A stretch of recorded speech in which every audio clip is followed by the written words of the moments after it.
Emperor Luffy, kalmado lang. Kahit sobrang lakas ng Conqueror's Haki ni Imusama.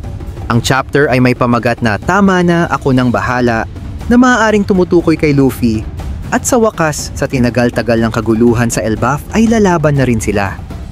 Tila ito na ang matagal na nating hinihintay na pagpasok nila sa eksena. Nagsimula ang chapter kay Kashi na sinusubukang kausapin ang mga piratang higante na kamakailan ay nagbagong anyo at naging mga demonyo dahil kay Imu. Sabi ni Kashi, "Pakiusap. Magising naman kayo mga kapitan." Si Elder Harul ang pinakamatandang mandirigma sa buong mundo. Isa siyang buhay na alamat. Noon pa man ay hinahangaan na natin siya. Sumang-ayon naman ang iba at nagsabi ng, "Oo nga, tama ka Kashi."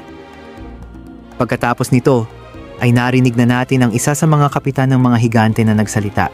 Makikita nating hindi lang sila basta mga halimaw ngayon. May pag-iisip pa rin sila at nakakapagsalita. Ang problema lang, naging mga kalaban na rin sila, sabi ni Demon Brogy. Pero ang matandang hinangaan natin noon ay isa na lamang sirang matanda ngayon. Kaya nasa amin na ang tungkuling tapusin ang yugto niya. At pagkatapos nun, kami na ang mamumuno bilang mga hari. Hindi kailangan ng Elbaf ng mga idolo o Diyos. Panahon na para simulan ang bagong panahon ng digmaan. Isang panahon kung saan ang malalakas ang naghahari. Malinaw na ang paniniwala nila sa bagong anyo nilang ito ay malayo na sa Elbaf na ipinaglaban ni Haring Harald at itinuro ng kanilang guro. May isang nagsabi, "Paanong nasasabi niyo ang mga ganyang bagay? Anong nangyari sa inyo?" Then, sabi ng isang higante kay Kashi, "Umatras ka Kashi, iba na sila ngayon. Hindi na sila ang mga dati nating kasama. Mga ganap na silang demonyo, mula sa labas hanggang sa kanilang mga puso't isipan." Pagkatapos nito, maging ang isang matangkad na higante ay tuluyan na ring nabaliktad at nagbagong anyo bilang isang demonyo. Makikita natin ang tila mga go pieces sa isang board at isang puting go piece ang na-flip at naging itim. Sumisimbolo sa pagbabagong anyo ni Tallman bilang isang demonyo at ang kanyang paglipat sa panig ng mga kalaban, kumbaga.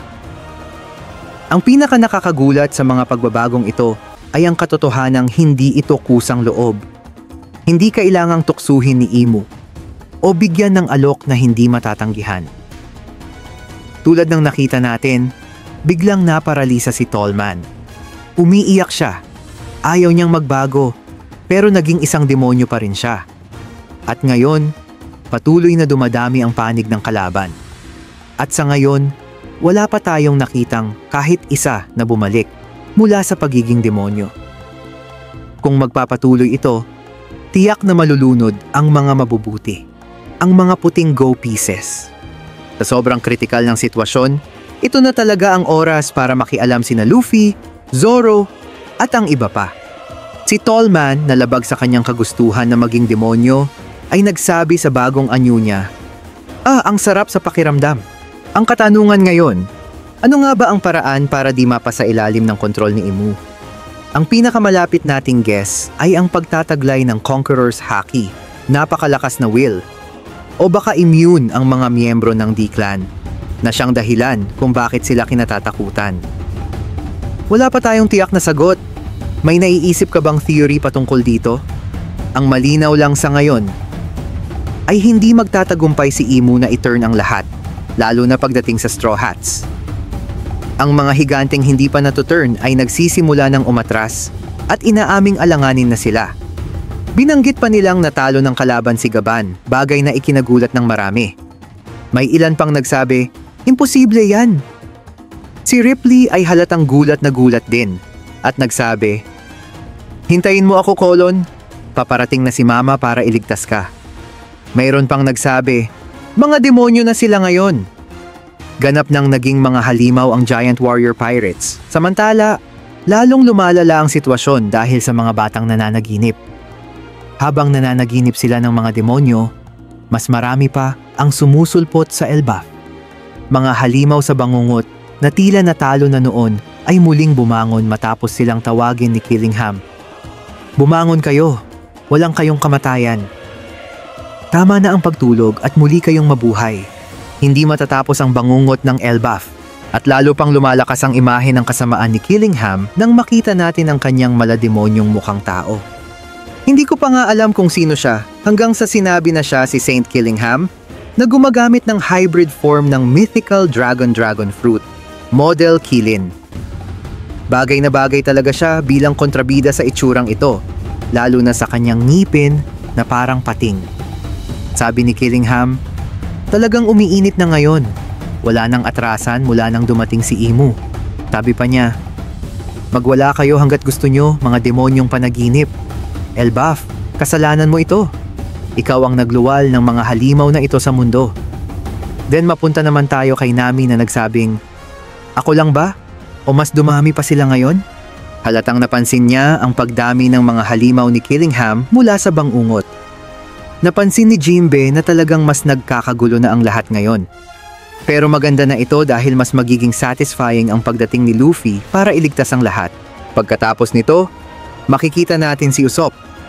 Isang emosyonal na eksena lalo na't matagal na niyang iniidolo sina Dory at Brogy. Sumigaw siya, gulat na gulat. Master Dory, Master Brogy, ito ang bayan nyo. Anong ginagawa nyo? Magising kayo. Paano nyo natitiis ang pagiging isang nilalang na walang dangal? Halatang umiiyak na si Usopp.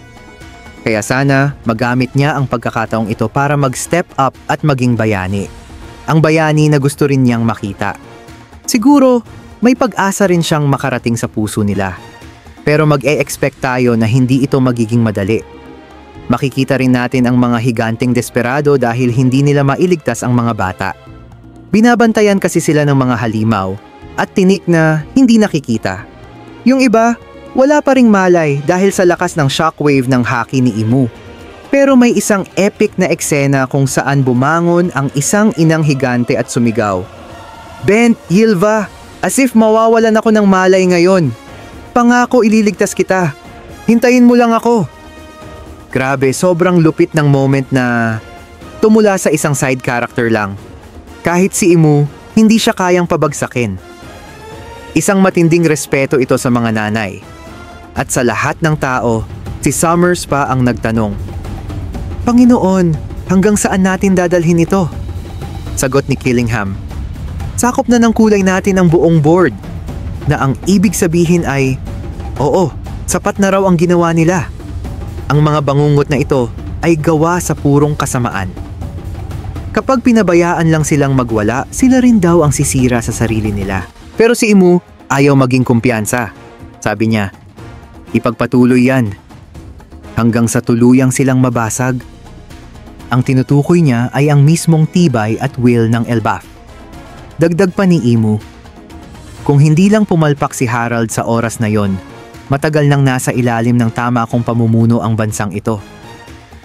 At dahil sa linyang yon, lalong nagiging kapana-panabik na malaman kung ano nga ba talaga ang nangyari kay Harold.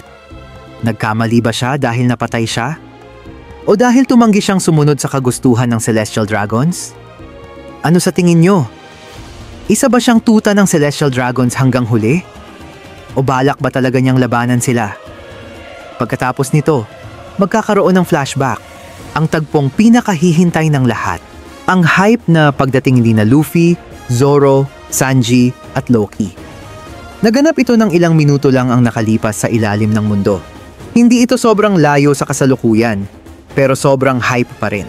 Makikita natin si Gaban na bumabagsak matapos tamaan ng mga arrows. Si Chopper, bilang dakilang doktor, ay tumalon pababa agad para iligtas siya. Wala nang pagdadalawang isip, instinct lang. Habang mabilis silang bumabagsak, sinabihan niya ang sarili, kailangan kong manatiling kalmado. Kaya ko to.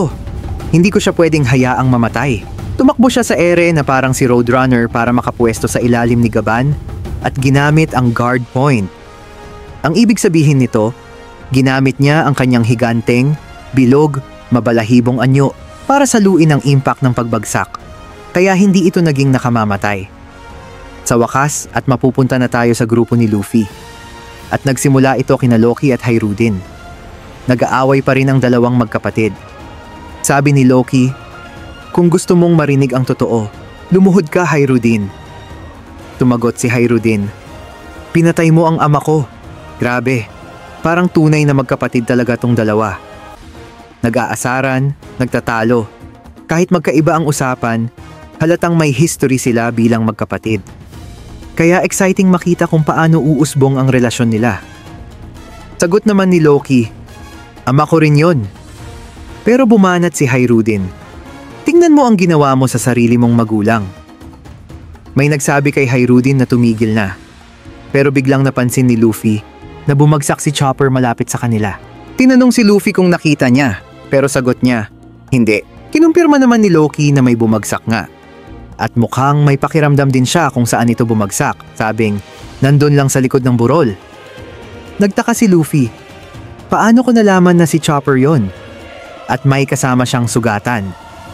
Subtle na pinapakita rito ang advanced observation haki ni Luffy, na kaya niyang maramdaman si Chopper kahit di niya ito nakikita. Mukhang magkakaroon nga talaga si Luffy ng panibagong uri ng haki. Eto na nga ba ang soul haki na sinasabi ng karamihan? Ang uri ng haki na nakapagbibigay ng damage sa mga mala-immortal na alagad ni Imu. Pero dahil di siya ganong kapamilyar kay Gaban, hindi niya agad nakilala ito. Kaya ang sabi lang niya ay may kasamang sugatan si Chopper. Si Hairudin naman ang nagsabing, kung nahulog sila mula sa Realm of the Sun, siguradong seryoso to. At sabi naman ni Zoro, hanapin natin sila ngayon din. Naiwan muna sina Gerd at Goldberg kay Loki habang sina Luffy ang tumulong kay Chopper. Pagkaalis nila, agad nag-umpisa si Loki sa pagsuhol. Sabi niya, Oy Gerd at Goldberg, may gusto ba kayong kapalit? Ulo ng kaaway? Alahas? Sagot ni Goldberg, may gusto ako. Pero pinutol agad ni Gerd, hindi Loki, di ka pa rin namin palalayain. Sabay banat si Loki, di naman kailangang maging seryoso sila lagi. Biglang tumunog ang snail phone. Maririnig natin ang boses ng kaibigan ni Loki. Hello Loki? Sagot ni Loki, Mosa busy ako, mamaya na lang tayo mag-usap. Pero sagot ni Mosa, sandali lang, abala rin ako rito, isang bagay lang ang sasabihin ko. Loki, ha? Sige, basta hinaan mo lang boses mo. Kita sa tono na gusto ni Loki panatilihing ang image niyang tigasin siya at ayaw niyang malaman ng iba na may soft side siya. Sabi ni Mosa, kanina di ko nasabi, pero mukhang hindi ko magagamit ang transponder snail sa mga susunod na araw. Agad nataranta si Loki. Ha? May nangyari ba? Sagot ni Mosa, sa una natatakot ako.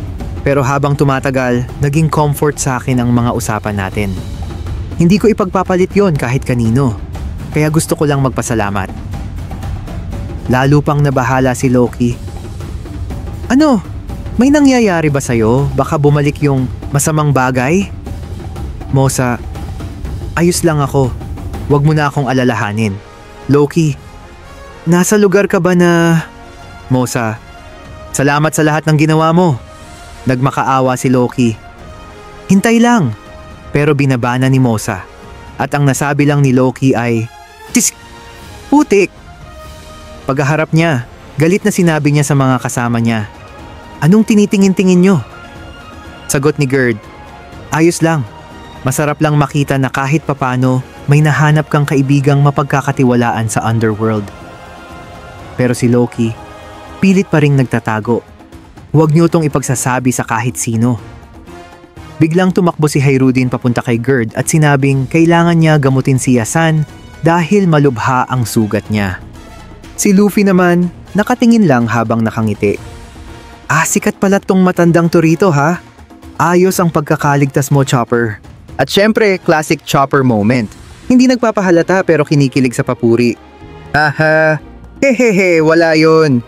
Hindi naman ako natutuwa sa papuri mo, gago ka. Pagkatapos ay eto na nga ang hinihintay nating lahat. Nagulat si Luffy nang malaman niya kung sino talaga si Gaban. Bulagta ang mukha niya sa pagkagulat. Ha? Parte siya ng crew ng Pirate King? Isa sa pinaka nakakatawang bahagi ng chapter. Sabi ni Luffy, ibig sabihin kasama siya sa barko ni Roger? At saka siya sinabihan na si Gaban ay isa sa mga wings ng Pirate King. Kasama si Dark King Rayleigh. Malamang siya ang pangatlo sa pinakamalakas sa buong crew. Sagot ni Zoro, di bigating pirata pala talaga siya, kaya pala ang tibay niya. Sabi pa ni Luffy, so kilala rin siya ni Shanks. Biglang napansin ni Hairudin. Uy, gumalaw siya. Parang may gusto siyang sabihin. Yasan, ano yon? At eto na ang sobrang nakakatawang eksena. Kahit halos mamatay na siya, pilit niyang tinaas ang kanyang dalawang daliri. At ang priority niya? Ako ang pangalawa. Grabe, kahit nasa bingit na ng kamatayan, hindi niya matanggap yung sinabing third strongest lang siya. Napaka-iconic. Parang Zoro versus Sanji lang kung magbangayan kung sino ang number 2. Pero di rin ako magugulat kasi gaya ng sinabi ko dati, si Gaban ay arguably mukhang mas impressive pa, lalo na sa pagtanda nila.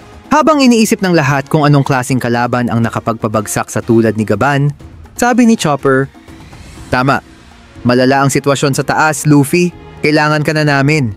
Hawak nila ang mga bata. Kakaunti lang ang kalaban. Pero kahit isa walang makagalaw sa kanila. Ang daming dambuhalang halimaw ang nagwawala. Bigla nilang naramdaman ang shockwave mula sa haki ni Imu, yung nakapagpatumba sa napakarami. Kahit si Gaban ay umindak sa haki na yon, walang malakas na karakter na ipapalampas ang ganung seryosong aura. Sabi ni Hyruddin, kailangan nating makabalik agad sa Sun Realm. Nasa panganib ang Elbaf. Pero kalmado lang si Luffy. At sabi niya, "Chopper, tama na. Ako na ang bahala." Ito na yon, ang title ng chapter, ang moment na hinihintay natin. At kung si Imu ay gustong-gustong mapilit ang team up nila ni Loki, well, mukhang mangyayari na talaga. Tumatawa si Loki at sinabing, "Saan kaya nanggaling tong nakakabaliw na bugso ng haki? Mukhang kakailanganin nyo na talaga ang tulong ko ngayon." At syempre, may editor's note pa na nagpapainit lalo sa hype. They're finally ready to go. Kaya kahit transitional chapter to, ito ang simula ng banggaan ni na Luffy at Imu. At dahil flashback lang to, malamang sa kasalukuyan, papalapit na sila kay Imu. Baka sa next chapter pa lang, magsisimula na agad ang labang inaabangan nating lahat. Excited na rin ako makita kung paano sasama si Loki kina Luffy. Kayo, ano sa tingin nyo? Hanggang dito na muna. Maraming salamat sa panonood at hanggang sa muli, paalam na muna.